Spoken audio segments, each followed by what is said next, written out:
പ്രതാപ, അതെ, ഒരു കാര്യം കൂടി പറയാനാ ഞാൻ നിന്നെ കാത്തുനിന്നേ. എന്താ ചേച്ചി? ഞാൻ പ്രസവിച്ചില്ലാന്നേ ഉള്ളൂ. ഞാൻ വളർത്തിയതാ അവളെ. അതുകൊണ്ട് അവളുടെ നന്മയ്ക്ക് വേണ്ടി ചെയ്യുന്നതാ. നീ തെറ്റിദ്ധരിക്കരുത്. കാര്യം എന്താണെന്ന് മനസ്സിലാവുന്നില്ല ചേച്ചി. മറ്റൊന്നുമല്ല, ഋതികയുടെ ബാങ്ക് അക്കൗണ്ടേ ഞാനൊന്ന് ഫ്രീസ് ചെയ്യിപ്പിച്ചു.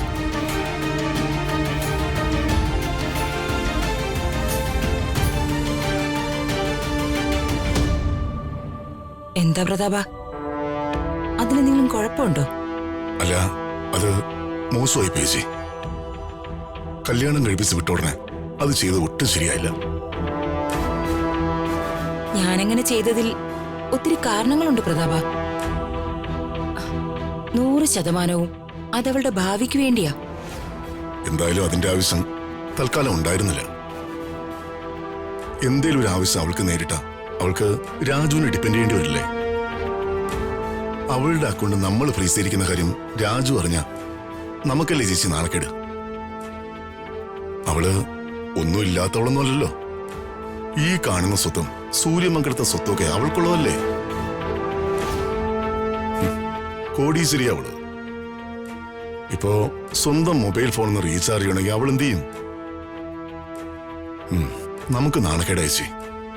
അതിലുപരി അവള് വിഷമിക്കുകയും ചെയ്യും.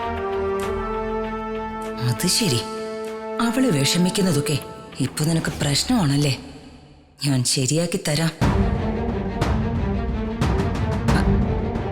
ഋതുമോളുടെ സ്വഭാവമേ ശരിക്കും നിനക്ക് അറിയാൻ പാടില്ലാഞ്ഞിട്ടാ. വലിയ ധാരാളിയാ അവള്. രാജുവിന്റെ വീട്ടിലെ പ്രാരാബ്ദങ്ങൾ കണ്ട് അവള് വാരിക്കോരി പണം ചെലവാക്കും. ചെലവാക്കട്ടെ ചേച്ചി, അവൾ സമ്പത്തുള്ളവളല്ലേ. കടം മേടിച്ചല്ലോ ചെലവാക്കുന്നേ.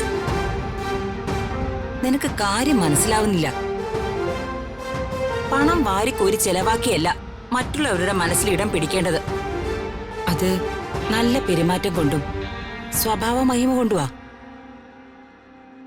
ഋതിക അങ്ങനെ മറ്റുള്ളവരുടെ മനസ്സില് ഒരു മഹാലക്ഷ്മിയെ പോലെ ആവണ്ടേ?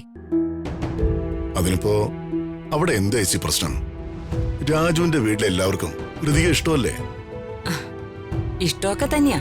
പക്ഷേ ഋതികയുടെ കയ്യില് പണം ഇല്ലാതിരിക്കുന്നതാ തൽക്കാലം നല്ലത്. അവളൊരു കുടുംബജീവിതം തുടങ്ങിയിട്ടല്ലേ ഉള്ളൂ. ആരംഭത്തിലെ തന്നെ പരുക്ക് പറ്റരുത്. എന്റെയും മകളല്ലേ അവള്. ചേച്ചി ഒരു കാര്യം ചെയ്യുമ്പോ അതിലൊരു നന്മ ഉണ്ടായിരിക്കുമല്ലോ. എന്നാ പിന്നെ അങ്ങനെ ആവട്ടെ.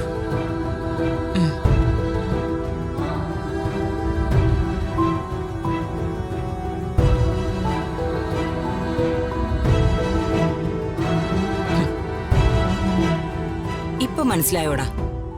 ഇങ്ങനെയാ ഈ പൊട്ടനെ കൈകാര്യം ചെയ്യേണ്ടത്. എന്റെ അമ്മയൊരു സിഗ്മണ്ട് ഫ്രോയിഡ് തന്നെയാ. വല്ലാത്തൊരു മനഃശാസ്ത്രം.